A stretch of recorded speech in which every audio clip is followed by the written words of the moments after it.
request Mr. Pratap kindly offer the flowers to him. And I also request Dr. Sangeeta Jain ma'am, Dr. Poonam ma'am, kindly welcome.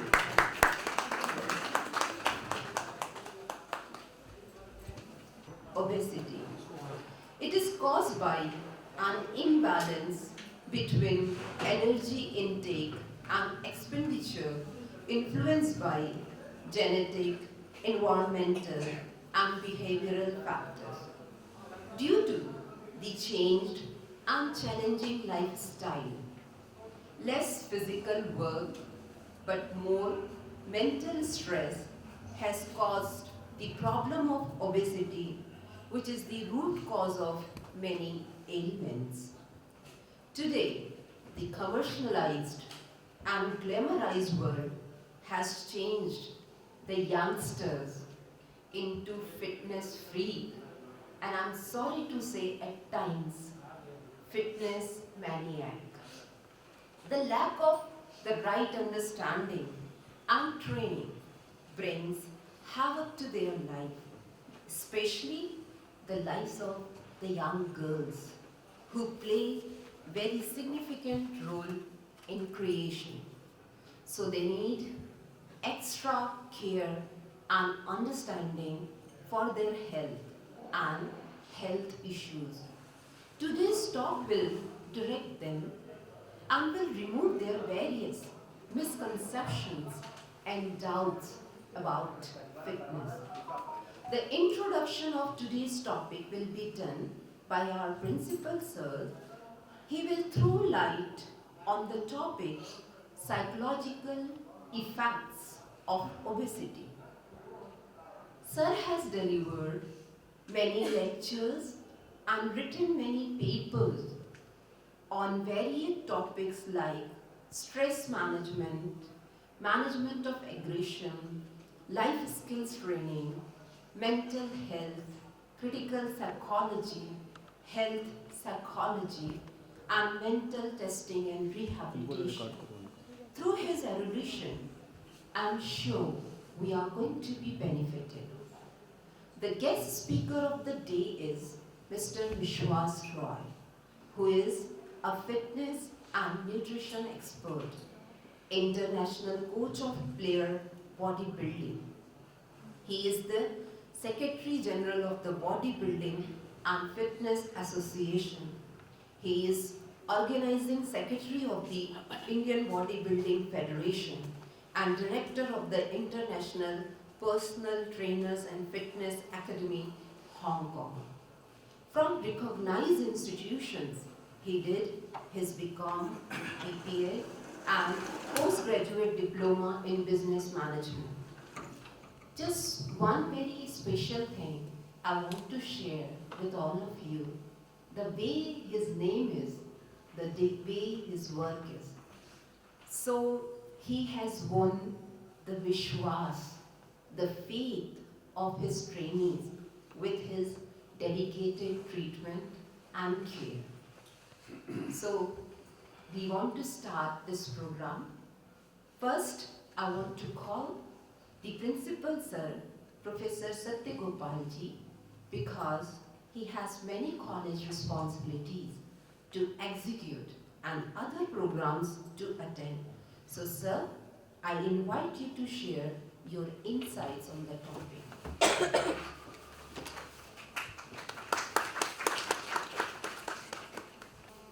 First of all, congratulations to all faculty members of this college, organizer of this program, Dr. Sangeeta Jain, Professor Poonam Singh, today's speaker Vishwas ji, senior professor of this college, Dr. Isha ji, Dr. Anup ji, Dr. Madhu Sisodia ji, all my colleagues, and congratulations to all members for selection of this sensitive issue, obesity. I would like to introduce in brief way what are the psychological issues concerned with obesity problem. आप सभी हमें लगता है कि इस बात से aware होंगे कि जो एग्जाइटी है, स्ट्रेस है, ये तमाम तरह की जो प्रॉब्लम्स आजकल सोसाइटी में हो रही है वो केवल आपकी दिमागी उपज है, पर ऐसा नहीं है। एक कहीं ना कहीं हमारी इस तरह का तनाव, स्ट्रेस या एग्जाइटी, ये सभी चीज़ें दिमाग से तो जुड़ी हैं ही, इनका कहीं ना कहीं ओबेसिटी से डायरेक्ट कोरिलेशन है, इसका डायरेक्ट संबंध है। एक कई स्टडी में ऐसा प्रूफ हुआ है, आप लोग पढ़ सकते हैं लिटरेचर, कई सारी स्टडी में। जो कई स्टडी से हम उसका रिव्यू करते हैं तो देखते हैं कि स्ट्रेस और लाइफ स्टाइल दोनों इस ओबेसिटी को कहीं ना कहीं से इम्पैक्ट कर रहा है। तो आज हम इस बात पर चर्चा करेंगे कि ये जो फीमेल में खासकर ओबेसिटी की प्रॉब्लम आ रही है, और ये आपको जानकर बड़ा आश्चर्य होगा कि वर्ल्ड में एपिडेमिक हो रहा है। ऐसा नहीं है कि केवल सारे इंडियंस ही इससे अफेक्टेड हैं, पूरे वर्ल्ड में। और पहले लोग वजन बढ़ाने पर ज़्यादा जोर देते थे, और आजकल लोग कहते हैं ना कि तंदुरुस्त हो गए, और आजकल लोग वजन घटाने पर। और इसका साक्षात उदाहरण मैं अपने प्रैक्टिकल ऐसा अनुभव किया हूँ कि जब 4:30 बजे, 4:45 बजे मैं मॉर्निंग वॉक के निकलता हूँ, आज ठंड के दिनों में भी मेरा साल भर का ये ऐसा रूटीन है, तो महिलाओं को मैं 80% पाता हूँ अनूप जी। BHU में 80%, 20% ही पुरुष है। तो कितना अवेयरनेस है सोसाइटी में, मुझे बड़ा खुशी हुई इस बात को। अवेयर रहना भी चाहिए, हाँ, फिटनेस के लिए। ऐसा कहा गया है ना कि महिलाओं में मोटापा और पुरुषों में गंजापन। दो ऐसा चीज है जो आप दूसरे में देखकर आपको जलन नहीं होती है, खुशी होती है। ये ऐसा सोसाइटी में हम लोग देखते हैं। कहा गया है कि जीवन में जो खोना है ना, खोना जो होता है बहुत आसान होता है और पाना बड़ा कठिन होता है। इसमें जस्ट उल्टा है, खोना बड़ा कठिन है, वेट को खोना बहुत कठिन है और पाना बहुत आसान है। तुरंत ये सारी चीजें मिल जा रही हैं। भले आप डाइट कम लें, पर आपका मोटापापन जो है वो नहीं जाता है, क्योंकि वो कहीं ना कहीं से हमारे ब्रेन इशू से भी संबंधित है। आप यदि फिजियोलॉजी पर ध्यान देंगे ना, तो इसका बहुत सारा इम्पैक्ट है। हाइपोथैलेमस से रिलेटेड है, लिटरल हाइपोथैलेमस, वेंट्रोमीडियल हाइपोथैलेमस, ये बायोलॉजिकल कॉन्सेप्ट है, मैं उसमें जाना नहीं चाहूंगा आपको। तो फीमेल में ओबेसिटी जैसे जो कॉम्प्लेक्स प्रॉब्लम है, ये पूरे हमारे वैश्विक आबादी के एक बड़े हिस्से को प्रभावित कर रही है। तो इस पर चर्चा होना वाकई में बहुत अच्छा है। इसीलिए मैंने आप लोगों को कॉन्ग्रेचुलेट किया कि आपने इतना अच्छा इशू आज उठाया। हेल्थ हैजार्ड इसको कहा गया है। तो ये तमाम तरह के और मोस्ट थ्रेटनिंग इशू ये है। तो इसका क्या क्या मानसिक प्रभाव है, थोड़ा बहुत मैं करूंगा, क्योंकि आज तो मेन स्पीकर विश्वास जी हैं, उनको आप लोग सुनिएगा। मैं उसमें अपना एक कॉन्सेप्ट डाल दिया कि थोड़ा हमको काम भी है बाहर, तो चले भी जाएंगे और उसका मेंटल कॉन्सेप्ट भी पूरा हो जाएगा, तो एक कंप्लीट टॉपिक हो जाएगा। तो मानसिक प्रभाव के कारण जो तमाम तरह की हम बीमारी देखते हैं, जो हमारे फिजियोलॉजिकल ऑर्गन से रिलेटेड है, चाहे हमारा डायबिटिक हो, चाहे आपका कार्डियोवैस्कुलर डिसऑर्डर हो, गैस्ट्रोइंटेस्टिनल डिसऑर्डर हो, ये तमाम चीज़ों को हम देख पाते हैं। पर जो चीज़ें नहीं देख पाते हैं वो हमारी जो है मेंटल चीज़ें, उसको हम इग्नोर भी करते हैं। फील भी कर रहे हैं ना, तो उसको इग्नोर करते हैं, जो दिखाई नहीं देती है। उसके कारण ये सारी चीज़ें धीरे धीरे इन्हेंस करती रहती है। तो ओबेसिटी देखिए, ये बड़ा ही रोचक, आपको मैं एक चीज़ बता रहा हूँ, रिसर्च पॉइंट व्यू से भी बड़ा बढ़िया है।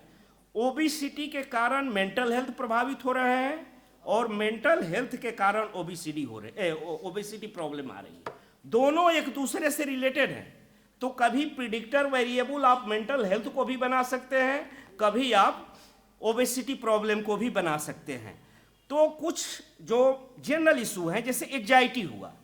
एग्जाइटी में क्या होता है, व्यक्ति में घबराहट होती है, वरी होती है, जिसमें ओबेसिटी खासकर तीनों एग्जाइटी, जनरलाइज एग्जाइटी हुआ, सोशल एग्जाइटी, सोसाइटी में मोटापापन के कारण सोसाइटी में सोशल एग्जाइटी होती है। हम एक दूसरे को सोचते हैं कि थोड़ा सामना ना कर करना पड़े, लोग कहेंगे कि अरे आजकल तो आपका और ज़्यादा हो गया, ऐसे कैसे हो गया, तो थोड़ा सा सेम फील होता है।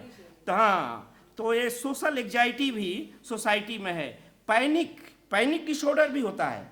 कभी कभी लगता है कि अरे यार बहुत ज़्यादा स्ट्रेस ले लिया तो पैनिक अटैक्स हो जाते हैं, चेस्ट में पेन और ये सारी चीज़ें। तो इसको बहुत ज़्यादा आदमी इमोशनल वे में लेता है, तो ये सारी एग्जाइटी वाली प्रॉब्लम आती है।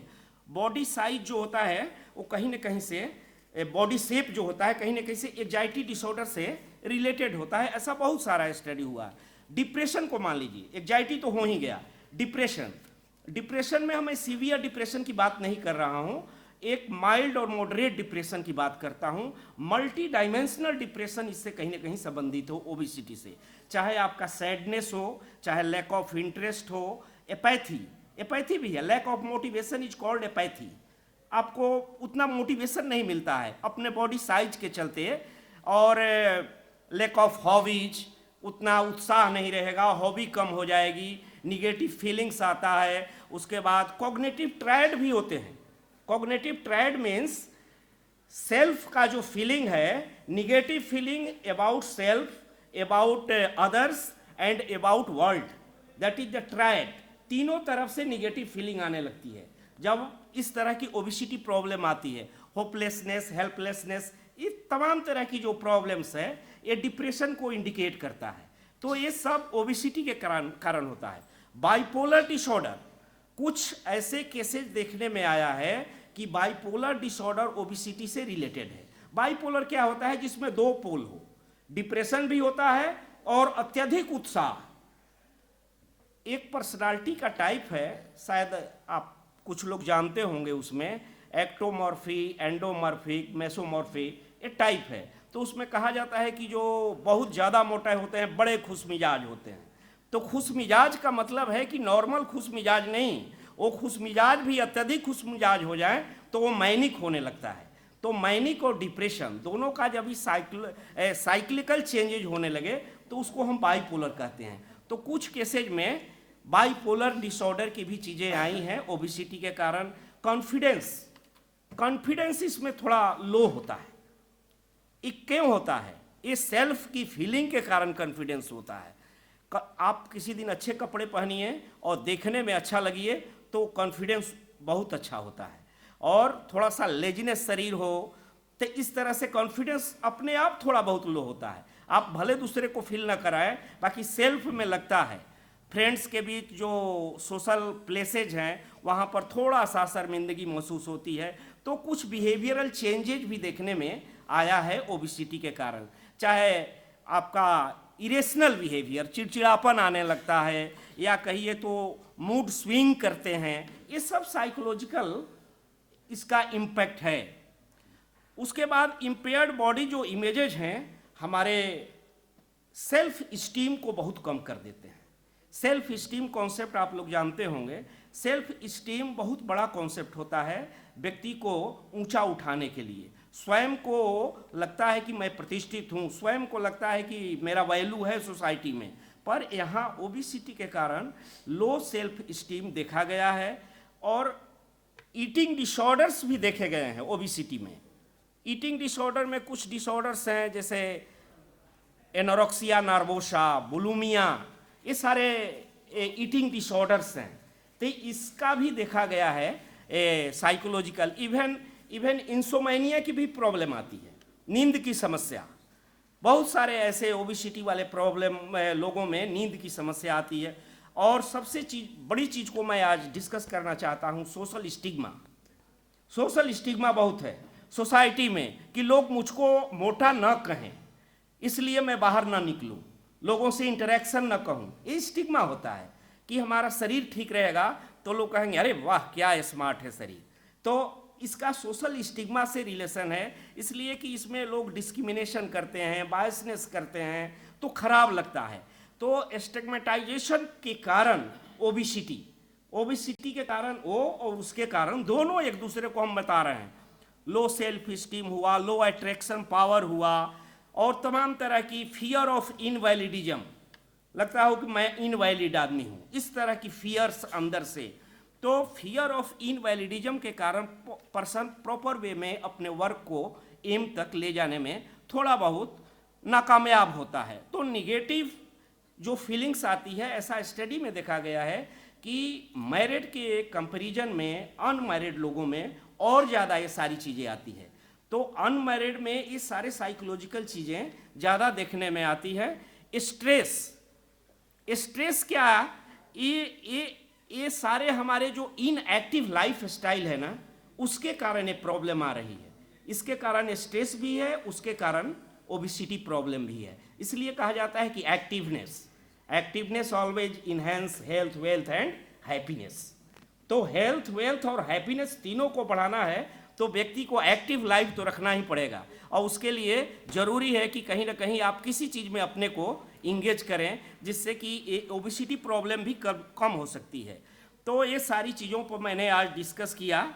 जो हमको तो लगता है कि जो महिला बिंदास लाइफ जिए, एक शिद्दत से जीने की, मतलब उसमें इस तरह के जज्बा हो, तो उसके लाइफ में ओबिसिटी प्रॉब्लम नहीं आ सकती है, क्योंकि ये कहीं ना कहीं आपके ब्रेन से संबंधित है। जब महिलाओं का दिमाग और दिमाग जो है दिल पर जोर देने लगे, तो समझिए कि ओबिसिटी और तनाव उत्पन्न होगा ही। तो दिमाग को ऐसा मत कीजिए कि दिल पर जोर देने लगे और मैं उसको ज़्यादा सोचने लगूं कि मैं बहुत ज़्यादा इस प्रॉब्लम से ग्रसित हूं। तो इसलिए इन कोशिशों को ज़रूर आगे बढ़ाना चाहिए, जिन कोशिशों में आग रहती है और वहाँ ओबिसिटी हमेशा खाक हो जाती है। तो thank you very much for providing me this opportunity to discuss about obesity. Thank you very much. तो मैं थोड़ी सी यहाँ पर क्षमा चाहूँगा आप लोगों से कि मेरा कुछ वर्क है तो कर लूँ, आप लोग तब तक जारी रखें इसको।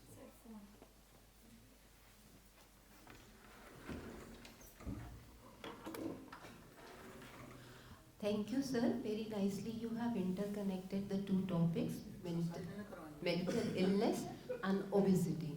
They are the two sides of one coin. So, thank you, sir. Now, with us is a very cooperative, a very humble, and a very helpful trainer, and a cordial advisor, which you too are going to feel after his talk. So without coming in between you and the speaker, now I am most humbly invite Mr. Vishwas Rao. Thank you, sir. Thank you each and everyone here. Principal sir ने मेरा काम बहुत आसान कर दिया। मैं इस पूरी प्रेजेंटेशन को आपके इंटरेस्ट मोड के साथ जोड़ूंगा और साथ ही साथ कोशिश करूंगा फिटनेस के पार्ट पे हम बात कर लेते हैं, सोशल इकोनॉमिकल फैक्टर के बारे में बात कर लेते हैं, न्यूट्रिशन की बात बहुत कम लोग कर पाते हैं। सो कैसे कोरिलेट करेंगे इस ओबेसिटी को न्यूट्रिशन के साथ, और कुछ इंटरनेशनली टिप्स हैं जो गूगल पे भी नहीं मिलेंगे, ये दावा कर रहा हूँ आपसे। उसको उल्टा कर दीजिए, हो जाता था वादा। तो दावा और वादा दोनों कर रहा हूँ कि आज आप यहाँ से एक अच्छी इन्फॉर्मेशन के साथ जाएंगे। Before start of this session, specially thanks करना चाहूँगा कैंपस के चीफ पैट्रन सर का, डॉक्टर सत्यदेव सिंह सर का, जिनकी वजह से शायद आज आपके सामने खड़ा हूँ मैं। मेरे स्पोर्ट्स कैरियर में एक बहुत बड़ा सपोर्ट, बहुत बड़ा हाथ सर का रहा है, चाहे वो ऑल इंडिया यूनिवर्सिटी चैंपियन होना हो, चाहे 3 times more than colour award ही रहा हूँ यूनिवर्सिटी का। तो बहुत सर का सहयोग, बहुत सर का साथ रहा। इंटरनेशनल लेवल पे भी खेलने के लिए जब कोशिशें की, चूँकि हम सभी मध्यवर्गीय परिवार के लोगों में से एक थे और मेरा पारिवारिक बैकग्राउंड में किसी खानदान में मेरे किसी ने स्पोर्ट्स नहीं किया था, तो वो भी एक समस्या थी। और स्पोर्ट्स को कैरियर बनाना 2000 और 2010 के दौर में एक बड़ी क्वेश्चन मार्क थी आपके अपने लिए कि वाई दिस वन फील्ड, आप you have an other option of more categories, sports ही क्यों। उस टाइम एक्टिविटीज़ के नाम पे इसको जाना जाता था, कैरियर ओरिएंटेशन के नाम पे बड़ी मुश्किल थी कम करना। सर की गाइडेंस, स्पेशली सर का सहयोग अंतर्राष्ट्रीय स्तर पे लेके गया। एक वो दौर भी आया जब यंगेस्ट कोच होने का गौरव हिंदुस्तान में मिला, और नॉन मेट्रोपोलिटन सिटी में होने के नाते भी जब आप इनके साथ, और कुछ इंटरनेशनली टिप्स हैं जो गूगल पे भी नहीं मिलेंगे, ये दावा कर रहा हूँ आपसे। उसको उल्टा कर दीजिए, हो जाता था वादा। तो दावा और वादा दोनों कर रहा हूँ कि कि आज आप यहाँ से एक अच्छी इन्फॉर्मेशन के साथ जाएंगे। Before start of this session specially thanks करना चाहूँगा कैंपस के चीफ पैट्रन सर का, डॉक्टर सत्यदेव सिंह सर का, जिनकी वजह से शायद आज आपके सामने खड़ा हूँ मैं। मेरे स्पोर्ट्स कैरियर में एक बहुत बड़ा सपोर्ट, बहुत बड़ा हाथ सर का रहा है, चाहे वो ऑल इंडिया यूनिवर्सिटी चैंपियन होना हो, चाहे 3 times more than colour award ही रहा हूँ यूनिवर्सिटी का। तो बहुत सर का सहयोग, बहुत सर का साथ रहा। इंटरनेशनल लेवल पे भी खेलने के लिए जब कोशिशें की, चूँकि हम सभी मध्यवर्गीय परिवार के लोगों में से एक थे और मेरा पारिवारिक बैकग्राउंड में किसी खानदान में मेरे किसी ने स्पोर्ट्स नहीं किया था, तो वो भी एक समस्या थी। और स्पोर्ट्स को कैरियर बनाना 2000 और 2010 के दौर में एक बड़ी क्वेश्चन मार्क थी आपके अपने लिए कि वाई दिस वन फील्ड, आप you have an other option of more categories, sports ही क्यों। उस टाइम एक्टिविटीज़ के नाम पे इसको जाना जाता था, कैरियर ओरिएंटेशन के नाम पे बड़ी मुश्किल थी कम करना। सर की गाइडेंस, स्पेशली सर का सहयोग अंतर्राष्ट्रीय स्तर पे लेके गया। एक वो दौर भी आया जब यंगेस्ट कोच होने का गौरव हिंदुस्तान में मिला, और नॉन मेट्रोपोलिटन सिटी में होने के नाते भी जब आप मुंबई में या मेट्रोपोलिटन सिटी में जाके हम कहते थे we are from the Varanasi, तो 2 बार पूछते थे no no what about your home town. उनको लगता था मेट्रोपोलिटन सिटी का इंसान नॉन मेट्रोपोलिटन सिटी को रिप्रेजेंट नहीं कर सकते। तो ऐसे बहुत से हालातों में हम गुजरे। स्पेशल थैंक्स देना चाहूँगा इस कैंपस को, जिनकी वजह से आपके सामने खड़ा हूँ, सभी गुरुजनों को। स्पेशली थैंक्स मैनेजर सर को, जिनकी वजह से आज हम स्टेडियम को कमर्शियल बेस में ऑर्गेनाइज कर रहे हैं, वेल मैनर्ड तरीके से रिप्रेजेंट कर रहे हैं। और मेरी हमेशा से इच्छा रही है स्किल डेवलपमेंट पे काम करना। अंडर 13, 14, 15 ये ऐसी कैटेगरी है जिन्होंने अपने इस उम्र में सीख लिया तो ज़िंदगी भर उसको मल्टीपल करते हैं, अदरवाइज नहीं सीखा तो नहीं सीखे। एग्जाम्पल के तौर पे लेते हैं, हम में से बहुत लोग 13, 14 का फ्लुएंट टेबल नहीं कर पाते होंगे। अगर वही पापा ने 2 कोनी मार के खिलाया होता कि बेटा खाना बाद में मिलेगा, पहले टेबल याद करो, तो चीज़ें हमें याद हो गई होती। स्पेशली थैंक्स कॉलेज कैंपस को, प्रिंसिपल सर को, प्रोफेसर पूनम मैम को, डॉक्टर संगीता मैम को, जिन्होंने इस सेमिनार को ऑर्गेनाइज किया। और लेस टॉकेटिव हूँ, शुरू से रहा हूँ, और कभी अपनी बातें कहने का मौका मिला तो कोशिश करता था कि उन बातों को उसी तरीके से कहूँ जिस तरीके से मैं सुनना चाहता था किसी को। और उसके लिए मैं हमेशा आभार व्यक्त करना चाहूँगा हमारे गुरुजी डॉक्टर प्रवेश भारद्वाज साहब का। उन्होंने मुझे हमेशा बोलने के लिए प्रेरित किया, और शायद आज आपके सामने खड़ा होकर कुछ बोल पाऊँगा तो वो भी उनके एक बहुत बड़ा सहयोग रहेगा मेरे लिए। इस सेशन को हम स्टार्ट करते हैं ओबेसिटी के नाम से। है, सभी लोग शिकार हैं इसके, सबको मालूम है प्रॉब्लम कहाँ से स्टार्ट हो रही है। शॉर्ट आउट करने के लिए सब सोचते हैं मैं तो कंफर्टेबल, मुझे कोई दिक्कत नहीं है ज़्यादा। फिटनेस सेगमेंटेशन में हमारे पास कई कैटेगरीज आती हैं। बिफोर 25 आता है कोई बंदा या फीमेल आती हैं, तो हमें एक बॉडी लैंग्वेज बताती है कि जरूर शादी होने वाली, इनका फिटनेस पर्पस यही है, इनका इससे अलावा कुछ नहीं हो सकता। तो 2-3 महीने के बाद वो मेंबर हमारे नहीं रहने वाले होते हैं। सो ऐसी बहुत सी कैटेगरीज आती हैं जो हमारे इंस्टीट्यूशंस को रिप्रेजेंट करती हैं। ओबेसिटी एक बहुत बड़ा पार्ट है। मैं टेक्निकल व्यूज़ पे जा रहा हूँ थोड़ा सा, उसके बाद इन्वायरमेंटल सोशल पे जाऊँगा, उसके बाद टेक्निकल व्यूज़ आपको न्यूट्रिशन डेंस के रूप में, मैक्रोज के रूप में बता दूंगा आपको, और एक feedback how we minimize the things. Where we stand, international personal trainer and fitness academy associate partner है आपके कॉलेज के फिटनेस का। स्टेडियम को हम ऑपरेट करते हैं मोर देन 174 कंट्रीज़ में in the association of ISSA, international sports science organisation, जो वर्ल्ड वाइड फिटनेस के लिए जानी जाती है, तो उसके हम पार्ट हैं। यूरोप, साउथ एशिया कवर करते हैं पूरा, मोर देन 38 कंट्रीज एशिया की, यूरोप और वर्ल्ड वाइड 174 कंट्रीज में बड़ी फौज फिटनेस एंथुसियास्ट्स की हमारे साथ जुड़ी हुई है। इस सेशन को फिट इंडिया मूवमेंट से भी हम लोगों ने कई बार जोड़ा है। आप सिर्फ फिगर्स देखिए नीचे, 30.75 ये लास्ट ईयर के फिगर्स थे। ओबेसिटी के हैं, डायबिटिक हैं, थायराइड डिजीजेस हैं, हाइपरटेंशन हैं और कार्डियोवास्कुलर डिजीजेस हैं। पहले नंबर पे यही प्रॉब्लम है जो आज हम डिस्कस करने जा रहे हैं। वर्ल्ड वाइड सिनारियो अब आप देख के चले, हम सबको बधाइयां हैं कि पहले 10 कंट्रीज में हम स्टैंड करते हैं वर्ल्ड वाइड में ओबेसिटी में। हर तीसरा आदमी लेफ्ट टू राइट अपने आप बगल बगल देखिए, ओबीस का शिकार है। हर तीसरा आदमी ओबीस का शिकार है, और कहीं ना कहीं या ओबीस नहीं है तो ओवरवेट है। वो कैलकुलेशन बता दूंगा मैं कैसे करते हैं। और मुबारकबाद हम सबको और बढ़ जाती है जब चाइल्ड ओबेसिटी में हम बेस्ट 5 कंट्रीज में आते हैं। बेस्ट 5 कंट्रीज में चाइल्ड ओबीज में। अब आप सोच लीजिए चाउमीन, बर्गर, मोमो का क्या रोल प्ले हो रहा है अंदर। वो फूड जिस तरीके से प्रोनाउंस होते हैं ना वैसे दिखते भी हैं। चावल, दाल, भात, कितना सा अच्छा लग रहा है सुनने में ना। वो चाइनीज में आप मोमो, चाउमीन स्पेल आउट करने में सब तकलीफ होती है। सो वो फूड इंटेक जाके इंटेस्टाइन में क्या रोल प्ले करते होंगे, यू इमेजिन इट। बहुत बड़ी आबादी ओबीस फैक्टर का शिकार है। और एक छोटा सा केस ऑफ करता हूं आपको।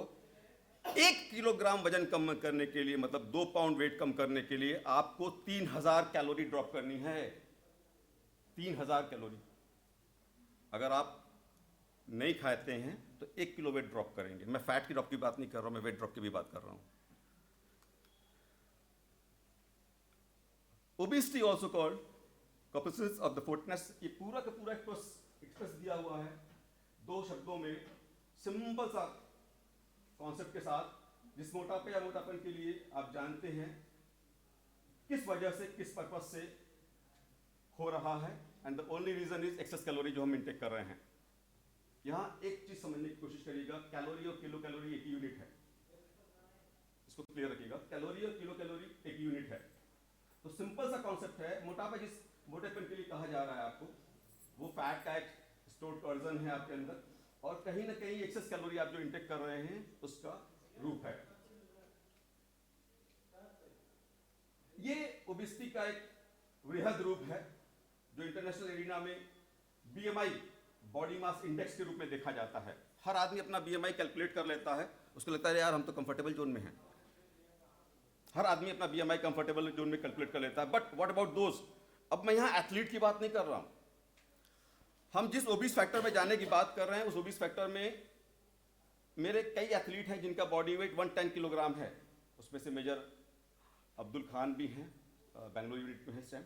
He is comfortable with his weight, क्योंकि उसके पास मसल मास है, उसके पास मसल मास है, उसके पास वेट नहीं है। Percentage of obesity international arena में, जैसे मैंने आपको बताया, बेस्ट 10 कंट्रीज में हम शामिल हो रहे हैं, और बेहतर से बेहतर तरीके से हर साल हम बढ़ते चले जा रहे हैं ओबीस फैक्टर को लेकर के। हर साल रुकने का नाम नहीं ले रहे हैं, हर साल बढ़ रहे हैं। प्रॉब्लम क्या है? प्रॉब्लम जब फूड हैप्पीनेस और सैरो को कोरिलेट करता है। आज भी पूर्वांचल में प्रथा है कि भैया पानी पीला, पानी के साथ एक मीठा जरूर लाएगा। और हम कुछ कैलकुलेटेड हो गए हैं। मीठा अगर बर्फी टाइप का काजू कतरी नहीं रही तो हम कहते नहीं रहने दो उसको। अगर काजू कतरी रही तो हम 2-3 खा लेते हैं पानी के साथ। क्या हमें ज़रूरत है? नहीं। सेम एरिना में घर में अगर मम्मी नाराज़ हो गई, बच्ची ने खाना नहीं खाया या प्रॉब्लम कुछ हुई, फूड के ऊपर ही एक्सप्रेशन होता है, खाना नहीं खाएंगे। क्यों नहीं खाएंगे? खाने ने क्या बिगाड़ा था आपका? जहां फूड हैप्पीनेस और सैरो को कोरिलेट करेगा, वहां ये फैक्टर जरूर डेवलप होगा, जिसको हम ओबेसिटी के लेवल पे हम जानते हैं। हेल्थ बॉडी कंपोजिशन अगर आप देखें तो पूरे शरीर में 70% पानी है, सब जानते हैं। वर्ल्ड वाइड वाटर फ्री है, उसके बाद भी पानी बिकता है किनले के रूप में 25 रुपए में, नॉर्मल बिजलरी का 10 रुपए में। मेरी तो सिर्फ इच्छा शक्ति उससे मिलने की जिसने इसकी मार्केटिंग की, मानना पड़ेगा उसके दिमाग को। Overall world wide water free है, उसके बाद भी, और ब्रांडिंग होती है, एडेड मिनरल्स वाटर लिखा जाता है उसके अंदर, जबकि वाटर की पीएच बैलेंस 7 है, न्यूट्रिएंट कंटेंट 0 है, उसके बाद भी। सो अब हमारा काम यहाँ क्या बन रहा है? ये जो 206 हड्डियाँ आपकी हैं, मोर देन 650 मसल्स, 187 जॉइंट्स, उसको आप केयर करना शुरू कर दिए आज के बाद से। ये आपकी अपनी है, लव योरसेल्फ। ओबेसिटी का पहला शेड्यूल लव योरसेल्फ करना पड़ेगा आपको। अगर नहीं करेंगे तो मल्टीपल डिजीजेस जो होने वाली हैं उसकी आप कल्पना नहीं कर सकते। नेचर हमें हमेशा कहता है you are going something wrong. हम स्मॉल से एम, एम से एल, एल से एक्सएल, एक्सएल से डबल एक्सएल पे शिफ्ट हो रहे हैं। आप कह रहे हैं कंफर्टेबल है, आप कंफर्टेबल एक्सटर्नली, इंटरनली उस ऑर्गन का क्या? उस ऑर्गन का क्या? जो हार्ट है, लीवर है, ब्रेन है आपका, किडनी है आपकी, फंक्शनिंग अथॉरिटीज है आपका, उसका क्या, उसके बारे में सोचा ही नहीं आपने। सो ये यहां पे अब थोड़ी सी साइंटिफिक पहलू को मैंने ऐड करने की कोशिश की है। सेल टिश्यूज ऑर्गन सिस्टम एक स्ट्रक्चर है बॉडी का। टिश्यूज में एपिथेलियल, कनेक्टिव, नर्व टिश्यूज के बाद करें, और बस कैटेगरी की अगर बात करेंगे तो कनेक्टिव आ जाएगा, और सो मेनी एक कॉजेज आते हैं, वो साइंटिफिक पहलू हो गया उसका। एक्चुअली अब आप इस फैक्टर पे ध्यान रखिएगा कि फैट की बात करते हैं, इंटरनेशनल एरिया में उसको लिपिड कहते हैं। आता कहां से? लेटेस्ट स्टडी कह रही है सर, ब्रेन की जितनी भी प्रॉब्लम्स होंगी उनको अगर आप मिनिमाइज करना चाहते हैं तो सैचुरेटेड फैट खाना बंद कर दीजिए, इमीडिएट, और with in a month result देखिए उसका। जानवरों से जुड़ी हुई जितनी खाद्य पदार्थ हैं उनको खाना बंद कर दीजिए आप। इंटरनेशनल स्टडी कह रही है आज की डेट में। सर फैट की हमने दो कैटेगरी यूज की, सैचुरेटेड और अनसैचुरेटेड। अनसैचुरेटेड का दो पार्ट हो गया, पॉली और मोनो। पॉली में ओमेगा 3, ओमेगा 6, ओमेगा 9। अगर मोनो में बात करें ओमेगा 9। आप इसको सिंपलेस्ट फॉर्म में समझिए कि ओमेगा 3 की बहुत मार्केटिंग हो रही है नाउअडेज। ओमेगा 3 खाना चाहिए हेल्थ अवेयरनेस के लिए, दुनिया भर की चिया सीड्स खाना चाहिए। इंटेस्टिनल लेवल पे जो जा करके आपके ब्रांचेस अमीनो एसिड को, BCA को जो पुश करती है, that is known as the omega 3। Revital energy के लिए काम करती है, that is known as the omega 3। Fish की बहुत से ऑप्शंस इसके अंदर हैं। ओमेगा 3 के बाद अगर 6 की बात करें तो विटामिन की दो कैटेगरीज हो गई, फैट सोल्यूबल और वाटर सोल्यूबल। वाटर सोल्यूबल में आप बी और सी के वजह से, बी की पूरी सीरीज है, B1, B6, B12, B15, whatever is there. Water soluble में, फैट सोल्यूबल में vitamin A, D, E, K, ऐसा कोई भी पदार्थ जो ये कॉर्न ऑयल से लेके सनफ्लावर ऑयल तक एडेड है, ये A, D, E, K के बिना बन नहीं सकता। और यही A, D, E, K represent करती है पेट्रोकेमिकल गैसेस से, जिसको हीलियम कहते हैं। इसीलिए आप एक्सेसिव ऑयल जब यूज करते हैं तो आपको ढकारे आना या गैसेस प्रॉब्लम होना, या उसके बाद अगर आप पानी इंटेक कवर कर लेते हैं तो गैसेस को अनकंफर्टेबल पीना, it all happen with the ADE। ये एक सिंपल सा एरिना मैंने कोशिश की है इसको डिजाइन करके समझाने की। ओमेगा 9 ये वो सभी चीजें हैं जिनको दबाने पे जो तेल निकलता है हमारी बॉडी के लिए यूजफुल हो जाए, जैसे आलमंड्स हो गया, एवोकाडो हो गया, ये नेचुरल फॉर्म में हम खाने से ओमेगा 9 आपको मिलेगा। उसके बाद भी एक मिथ है हिंदुस्तान में, बादाम को भिगो के खाते हैं। क्यों खाते हैं नहीं मालूम, फला ने खाया तो इसलिए हम भी खाएंगे। द रीजन इज, मैं कभी सजेशन नहीं दूंगा उसको करने का सर, उसके अंदर एंटीन अमीनोज होते हैं जो आपके स्किन के लिए और नेचुरल फॉर्म के लिए बेटर होते हैं। सो जरूरी नहीं है उसको आप 2-4 पीसेस की अगर आप बात करें तो यू कैन डू विद सोक करके आप उसको यूज कर सकते हैं। अदरवाइज आप उसको च्यूइंग फॉर्म में खाइए, ज्यादा बेटर होगा, ज्यादा बेहतर होगा आपके लिए। इस पूरी हिडन फॉर्म में अगर कोई चीज नहीं है, that is known as trans fat. Trans fat इसके अंदर नहीं है। बाबा जी रोज प्रचार कर रहे हैं trans fat, trans fat, trans fat मत खाइए, जबकि उनके भी सभी प्रोडक्ट ट्रांस फैट बेस पे ही हैं, बिना उसके कुछ हो ही नहीं सकता। कुछ प्रोडक्ट ऐसे हैं जो हमें टेस्ट जनरेट करते हैं, हल्दीराम की भुजिया ट्रांस फैट का पार्ट है, रिप्लेसमेंट ऑफ मील नहीं है वो, it's for the only taste generation. So trans fat एक बहुत बड़ा रोल प्ले करता है, और इसी ट्रांस फैट को जो रिसाइकिल हो रही है बार बार, उसको हमारी रेगुलर लाइफ से हमें मिनिमाइज करना पड़ेगा। आपने हलवाई क्या नहीं देखा कि समोसा कितनी बार उसने गर्म किया है, जितनी बार आपको गर्म चाहिए उतनी बार सर्व करेगा आपको। वो ट्रांस फैट ये बड़ी प्रॉब्लम क्रिएट कर रहा है आपके बॉडी के अंदर जाकर के, इम्यूनिटी के अंदर जाकर के। जैसा कि सर ने कहा बहुत से कॉजेस दिखाए, तो मैं सिंपलेस्ट वर्ड में, क्योंकि मेरी हमेशा इच्छा रही है कि उस पार के लोग जितनी अच्छी तरीके से इस पार की भाषा समझ जाए ज्यादा अच्छा रहता है। और मेरे साथ भी समस्या रही, क्योंकि एथलीट होने के बाद किसी को सुनना और वो अपने शब्दों में सुनना ज्यादा कंफर्टेबल रहता था, तो मेरी पूरी कोशिश रहती है कि अपनी भाषा में ही इन चीजों को एक्सप्रेस करूं। ओबेसिटी के कॉजेस बहुत से हो सकते हैं। ईटिंग हैबिट्स, टीवी देखते हुए आपने खाना शुरू किया, वुमेन सास बहू के सीरियल चल रहे हैं, शुरू हो गया, आपस में कोई कन्वर्सेशन खतरनाक वाला हुआ तो शुरू हो गया, कितना इंटेक हुआ नो वन नोस, है ना। ये ओवर ईटिंग का एक पार्ट है। आज भी बच्चे कार्टून देखते हुए खिलाइए, आप खाना खा लेंगे। दे डजंट नो रोटी कहाँ पड़ी है, उनके प्लेट से बारे में उनको कोई जानकारी नहीं है। उनको कार्टून लगा दीजिए, अब खा लेंगे। हम वो हैबिट्स डेवलप कर रहे हैं उनके अंदर, दैट इज हैप्पीनेस के साथ जुड़ी हुई भी है ईटिंग हैबिट्स है। आप खुश हो गए, भैया मीठा खा लो, खाना खा लो या कुछ खा लो, ईटिंग हैबिट्स में। प्रेगनेंसी ये एक ड्यूरेशन भी है जब आप हार्मोनल डिसबैलेंसेस का शिकार होते हैं, फोलिक एसिड ड्रॉप होता है बॉडी के अंदर, बहुत सी चीजें होती हैं, डेवलपमेंट्स होते हैं, तो वो भी एक बहुत बड़ा रीजन ओबेसिटी का। अगर वहाँ पे आपने कंट्रोल नहीं किया फूड फैक्टर को लेकर के, तो बहुत बड़ा एक रीजन हो सकता है ओबेसिटी का वहाँ पे डेवलप करने के लिए। इन्वायरमेंटल फैक्टर मैंने बताया, जैसा कि हैप्पीनेस और सैरो के साथ आप गए हैं, अदब बामुलाजा आए हुए हैं, तो साथ पानी के साथ नमकीन और मीठा होना जरूरी है। ये कोरिलेशन है इन्वायरमेंटल फैक्टर के साथ साथ इन चीजों को लेकर के। एक इसमें और खास दिया हुआ इमोशनल एंड फिजियोलॉजिकल फैक्टर। नहीं कसम है मेरी, खा लो इसको आप। वो कसम के साथ जो खिलाने वाला मैटर होता है ना, वो बड़ा समस्या वाली गसत हो जाती है।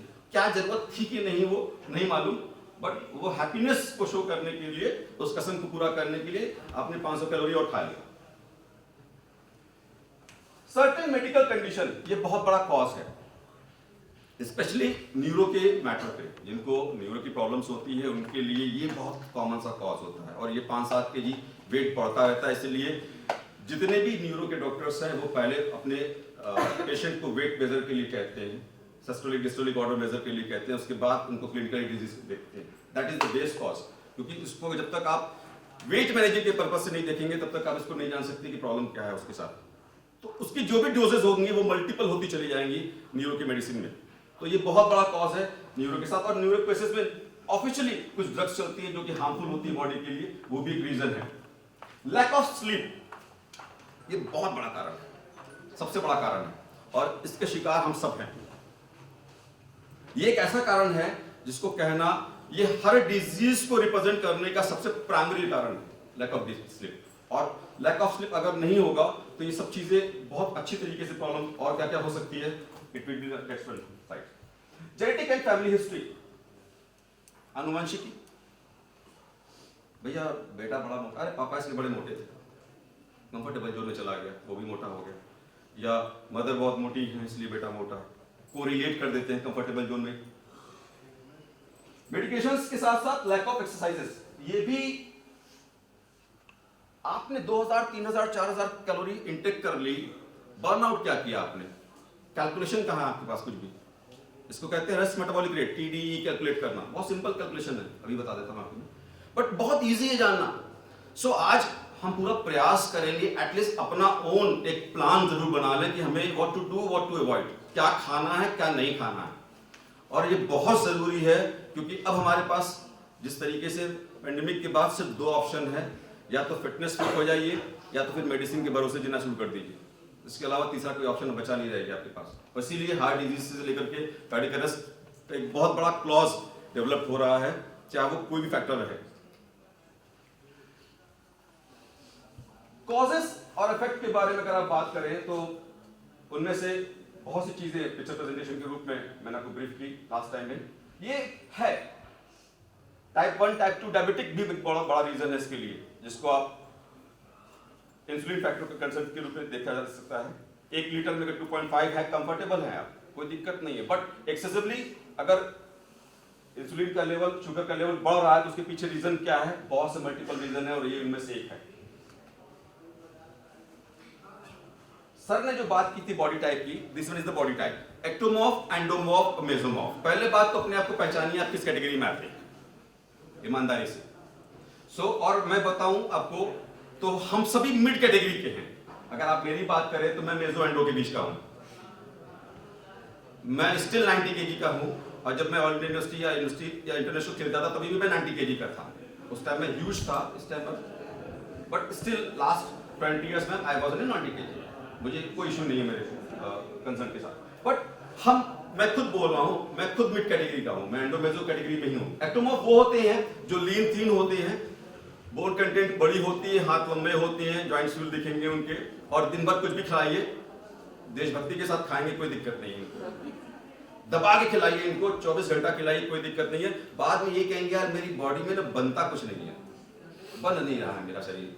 उसको हिंदी में सुखिया टाइप के लोग भी कहते हैं, सुखिया दुखिया whatever is there, उस टाइप के लोग भी कहते हैं। तो ये एक्टोमॉर्फ कैटेगरी वाले होते हैं। हाँ, अब आप ऐसा नहीं कह सकते परफॉर्मर नहीं होते हैं, जितने एथलीट्स आते हैं वो इसी कैटेगरी में आते हैं, क्योंकि बॉडी वेट कैरी करके रन करना it not so simple.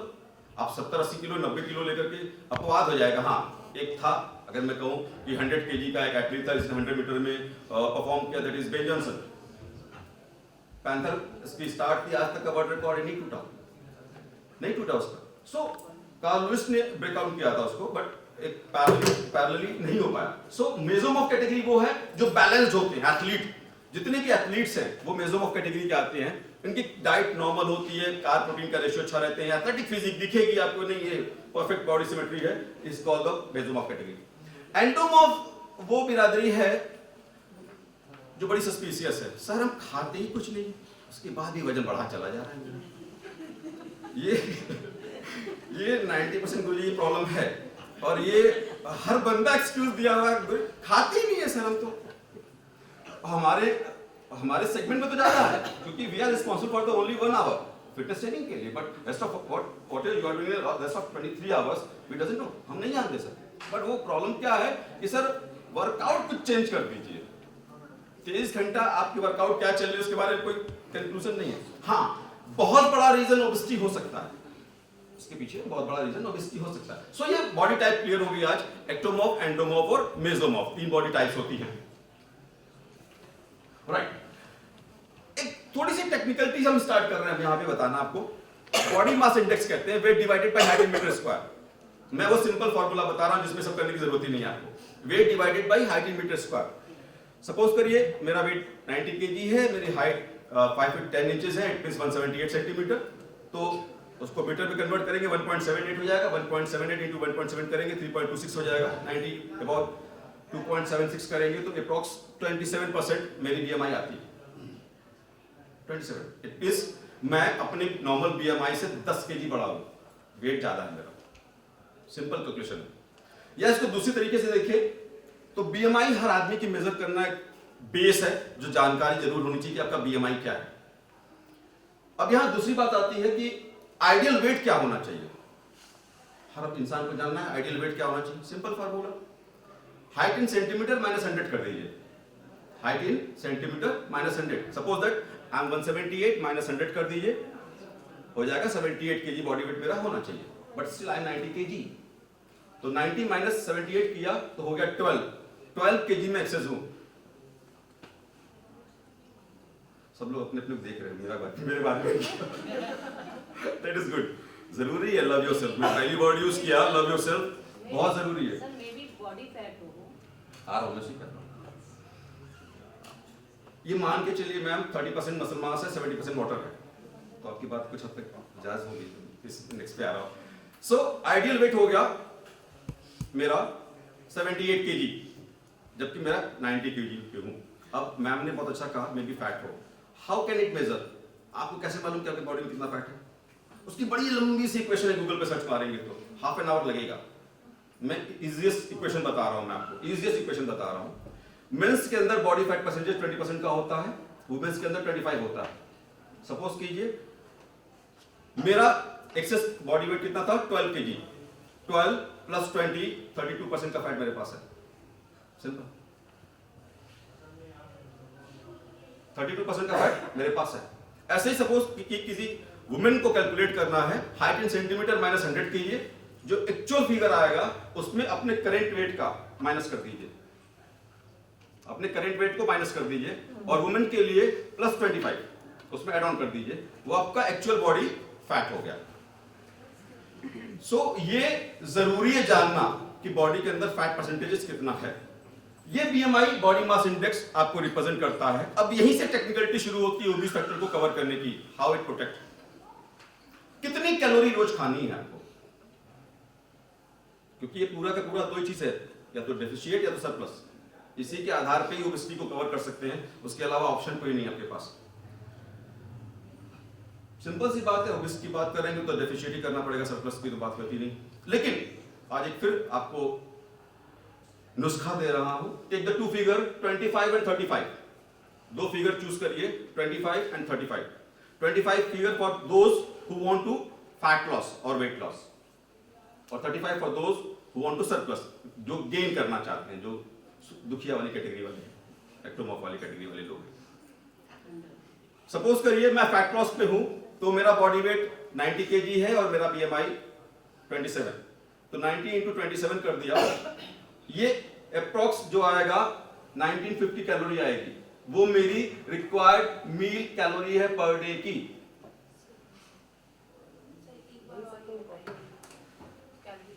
Easiest calculation बता रहा हूं, take the two figure 25 and 35, ठीक है। अगर आपको फैट लॉस, ये जनरल फिगर बता रहा हूं, बट बेहतर होगा BMI से कैलकुलेट करिए। अगर आपका, मेरा BMI 27 आ गया, 27 माई BMI और मेरा बॉडी वेट है 90 kg, तो 90 into 27 कर दीजिए, 90 into 27 BMI कर दीजिए, तो ये टोटल आ जाएगी 1950 कैलोरी। ये मेरी रिक्वायर्ड मील पर डे, मुझे जिंदा रहने के लिए इतनी किलो कैलोरी खानी है, उसके बिना नहीं कर सकता। अगर आप न खा के देखिए, जीरो फिगर के चक्कर में लोग इमीडिएट ड्रॉप कर देते हैं। मैं कभी इस फीवर में नहीं रहा। जब आप डेफिशिएंट कैलोरी की बात करते हैं, तो पहला तो 10 दिन तो कभी कुछ करना नहीं है, अपनी वर्कआउट मेटाबॉलिक रेट को ही बढ़ाना है, डेफिशिएंट उसको करिए। लोग क्या करते हैं, इंस्टेंटली 6-7 हजार कैलोरी खाने के बाद सीधा 1500 कैलोरी पे या 2000 कैलोरी पे आ जाते हैं। दैट इज नॉट गुड, वो कहीं से भी फेवरेबल नहीं है किसी के लिए भी।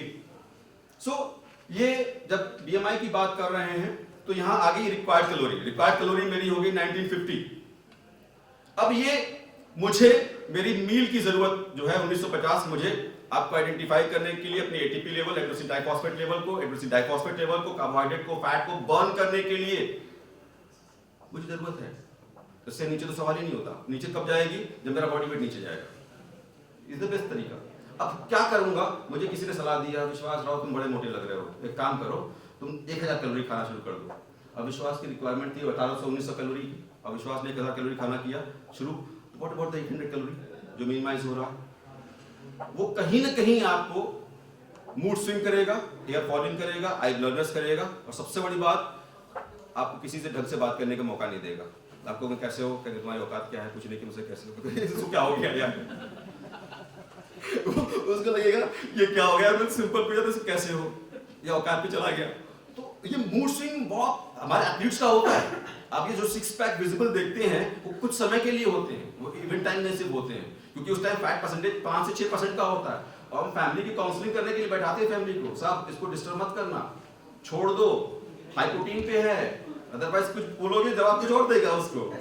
90% टाइम, क्योंकि सिविल सर्विसेज हमारी टीम अब खेलना चालू कर दी है, तो 90% वो एथलीट्स थोड़े अलग ISPCS रैंक वाले होते हैं, तो वो उनकी अपनी अलग एरिना है, अंदाज उनका अलग है, तो वो अलग तरीके से बात करते हैं फिर फैमिली से। सो ये BMI रिक्वायर्ड कैलोरी। अब यहाँ आती है कि मेरा मेटाबॉलिक रेट कितना है, जो पर डे मुझे बर्न करने के लिए बहुत जरूरी है। बड़ा लंबा इक्वेशन है गूगल पे इसका, सिर्फ फिर 2 फिगर याद करिएगा। For main 1 into 24 into body weight, for main 1 into 24 into body weight, for women 0.9 into 24 into body weight, 0.9 into 24 into body weight. For me अगर 1 into 24 into बॉडी वेट अगर मैंने किया, तो ये आ गया 1700 कैलोरी के लगभग। मुझे जिंदा रहने के लिए 1700 कैलोरी बर्न कर रहा हूं मैं, और मुझे रिक्वायर्ड कैलोरी कितनी मेरी 1950। सो जो मेरा डिफरेंस है ना, वो 250 कैलोरी का है। मैं वर्कआउट करके या वॉक करके सेट कर लेता हूं, I am comfortable in front of you. और जिसने ये बैलेंस नहीं किया, वो ओबीस फैक्टर पे चला गया। ओबीस पे ऐसे नहीं जाता, पहले वो नॉर्मल BMI पे होगा, फिर ओवरवेट होगा, फिर अपने आप को समझाएगा नहीं मैं तो ठीक हूं, मुझे कुछ नहीं हुआ, फिर क्लोथिंग के साथ अपने आप को मैच करेगा, डार्क कलर के कपड़े पहनना शुरू कर देगा जिससे उसकी विजिबिलिटी न दिखे, फिर और कंफर्टेबल जोन में जाएगा, वो ओबीस 1 पे जाएगा। जब हार्मोनल डिसबैलेंसेस चालू होंगे उसके ओबीस 2 पे आने के बाद, तो ये प्रॉब्लम शुरू होगी, something is going wrong. Nature आपको आपकी साइजेस चेंज होने के पहले आगाह करता है कि be careful about yourself and love yourself. जरूरी है। जो मैं मेटाबॉलिक रेट की बात कर रहा था, मेटाबॉलिक रेट जो 250 या 300 कैलोरी का मेरा कैलकुलेशन था, उसको कन्वर्ट करने के लिए, मैनेज करने के लिए, ये 4 चीजें ईट, नीट, TEF एंड BMR का कैलकुलेशन मैंने आपको बता ही दिया। इजीएस्ट कैलकुलेशन था, जो कि बेहतर तरीके से हम लोग ने कोऑर्डिनेट किया।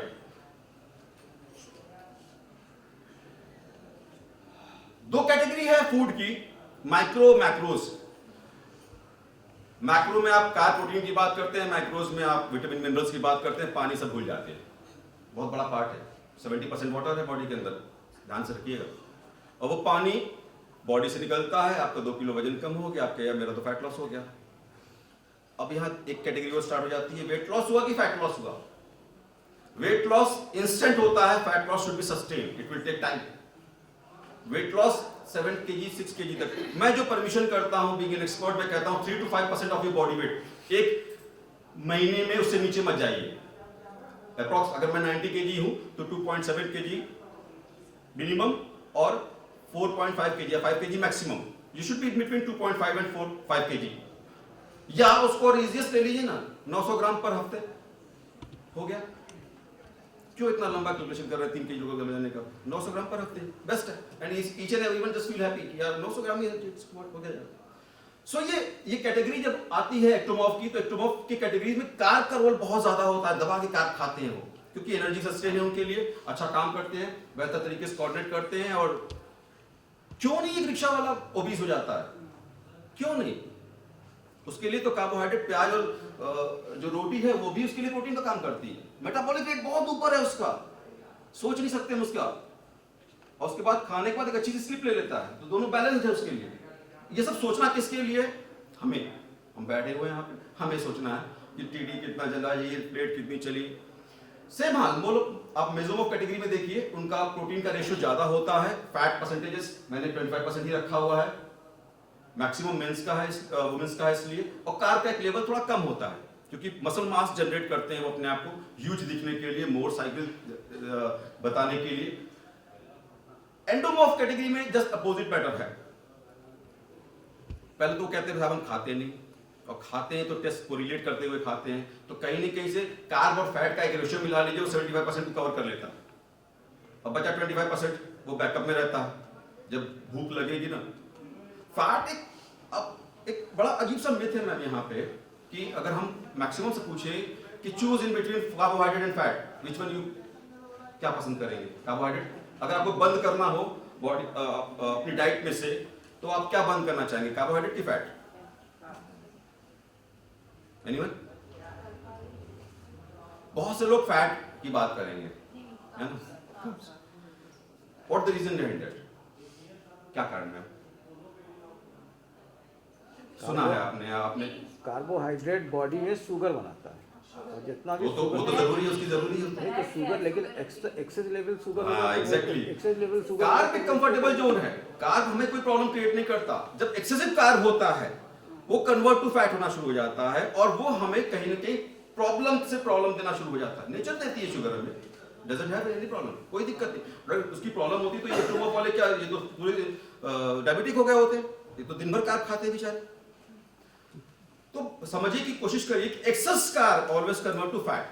अब यहां टेक्निकलिटी पे आते हैं, जो कि बड़ी न्यूट्रिशन साइंस आज भी स्ट्रगल कर रहा है इस चीज को लेकर के। 1 ग्राम कार्ब में 4 kilo calorie, energy source carbon, hydrogen और ऑक्सीजन, ठीक है। 1 ग्राम प्रोटीन में 4 kilo calorie, source carbon, hydrogen, oxygen और नाइट्रोजन। 1 ग्राम फैट में 9 किलो कैलोरी, 1 ग्राम फैट में 9 kilo calorie, source carbon, hydrogen और ऑक्सीजन। अब आप कह रहे हैं कि साहब फैट तो एनर्जी सोर्स है हमारे लिए, तो फिर इसको क्यों बंद करना चाह रहे हैं? Excessive fat, we are talking regarding excessive fat. Excessive fat को हमें मिनिमाइज करना पड़ेगा, और यही एक्सेसिव फैट जब आप कंट्रोल नहीं करेंगे, it always convert to obese, जिसमें वुमेन्स कंफर्टेबल है। नहीं ठीक है, कोई दिक्कत नहीं है, वो ठीक है, कोई दिक्कत नहीं है, वन स्टेप फैट चला जा रहा है और वो ओबीस 1 2 3 में शिफ्ट हो जा रहा है। सो ये एक माइक्रो और मैक्रो का ब्रेकअप था।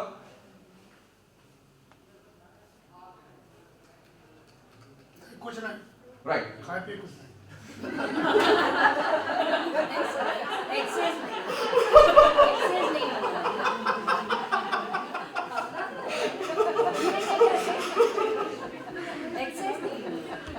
चलिए देखिए, obese contributed to health problem, कितनी बड़ी प्रॉब्लम क्रिएट हो रही है। टाइप 2 डायबिटिक हो जा रहे हैं आप, बिना कहे ओबीस फैक्टर तक जाते हैं तो शुगर लेवल है, ब्लड प्रेशर लेवल है, सिस्टोलिक का डिस्टोलिक का ऑर्डर देखिए 120/80 इंडियन साइंस कहती है। अगेन टेक द फिगर 250, जब तक आप 200 सिस्टोलिक और डिस्टोलिक मिला के 250 की फिगर पे अगर आप हैं कोई दिक्कत नहीं है आपको, वो फिगर हमेशा आपके लिए सपोर्टिव है। सिर्फ क्या करना है आपको, अपना स्ट्रेस लेवल कम कर लेना है। इंस्टेंटली अगर आप आपने देखा घबराते हैं ना, उस टाइम आप बीपी नाप लीजिए अपना, हाइप हो जाएगी, तो वो तो नेचर सपोर्ट कर रहा है आपको। बट वो सिस्टोलिक और डिस्टोलिक ऑर्डर को बैलेंस करने के लिए अमेरिकन साइंस क्या कहती है, स्पोर्ट्स एसोसिएशंस की 100 plus your age is normal, 100 plus your age is normal. अब वही प्री हाई बीपी का कॉन्सेप्ट इंडिया के अंदर है।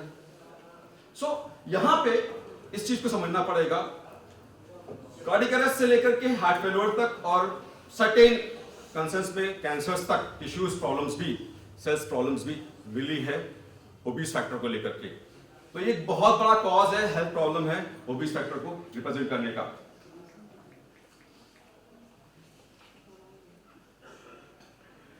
एक बड़ा रिस्क फैक्टर आपके सामने स्क्रीन पे है, विजिबल है, ऐसी कोई बीमारी का नाम नहीं है जो इस पे छूटा हुआ है, ऐसी कोई बीमारी का नाम नहीं है। आज मुझे मालूम है पक्का कि लोग कम खाएंगे, आज के बाद नहीं मालूम, आज तो पक्का कम खाने वाले कम खाएंगे, कूद पड़े हमारे को। ऑर्डर ही भी समोसे ओके, ये आपके रिस्क ओबेसिटी का फैक्टर आपके सामने है और ये एक बहुत बड़ा कॉज है अवेयर होने के लिए हम सबको। इस बात को ध्यान रखिए, आपकी मैक्सिमम रिक्वायरमेंट 2500 कैलोरी की है, कैलोरी और kilo calorie whatever is there, आपकी रिक्वायरमेंट है। इसको कंट्रोल कर लीजिए, एक तो बहुत बड़ा रीजन है। जब तक आप इसको कंट्रोल नहीं करेंगे, आप इस फैक्टर को हमेशा हिट करते रहेंगे। और a very low calorie diet can be just a bad for us consuming too much. बहुत सी चीजें मैं फिर कह रहा हूं ना, अगर आप 6000 कैलोरी खा के ओबीस फैक्टर पे चले गए और आप कहेंगे नहीं कल से साहब मैं साबूदाना की खिचड़ी खाऊंगा या सिंपल खिचड़ी खाऊंगा, क्यों यार 6000 कैलोरी को सीधा कट डाउन 600 कैलोरी कर सकते हैं आप? नहीं कर सकते। 2 दिन खाएंगे, तीसरे दिन भाड़ में गया सब कुछ, फिर 6000 कैलोरी शुरू हो जाएगी 100%, क्योंकि आपका मेटाबॉलिक रेट इंटेस्टाइन ग्रेन्युल आपका साइज गेन कर चुका है। उस पे ऊपर रिबन लगा के लॉक नहीं कर सकते आप, उसकी थेरेपी अलग होती है, वो बहुत खर्चीला वाला काम है। You can't do the same one. So ये अगर आप कंजम्पशन की बात करें, हाँ हम क्या कर सकते हैं, हर लेबल क्लेम के ऊपर न्यूट्रिशन फैक्ट लिखा होता है, उसको पढ़िए, जिसमें protein consents low GI foods के लेबल क्लेमिंग ज्यादा होती है, चूज दैट, और हाई जीआई वालों को ड्रॉप कर दीजिए। सिंसियरनेस ये कह सकते हैं ज्यादा से। और 99% टाइम हाई जीआई बेस सब मिलेंगे, लो जीआई बहुत रेयर मिलेगा। और जिन्होंने लो जीआई यूज किया आज वो ब्रांड हो गए, बहुत इंटरनेशनल ब्रांड हो गए, ब्रेड्स के ब्रांड हो गए या सबवेज हो गए। सबवे आज इंटरनेशनल एरिना में जाने जाते हैं हेल्थ फूड के लिए। प्रोटीन कहीं न कहीं मसल बिल्डिंग के लिए जरूरी है और प्रोटीन का बैकअप आपको रखना पड़ेगा। सिंपलेस्ट ऑर्डर में अगर आप देखें तो बॉडी वेट इंटू 0.80, एटलीस्ट अपना ओन बॉडी वेट इतना प्रोटीन का बैकअप आपको चाहिए, आपको जिंदा रहने के लिए, मसल बिल्डिंग के लिए, जो 30% मसल्स है उसको क्योर करने के लिए सबको, वो चाहे नेचुरल फॉर्म में आप सिंपलेस्ट फॉर्म में ले लें या बैलेंस फॉर्म में ले लें या दोनों फॉर्म में ले लें, व्हाटएवर इज देयर, बट उसको इतना मिनिमम रिक्वायरमेंट आपकी चाहिए होगी।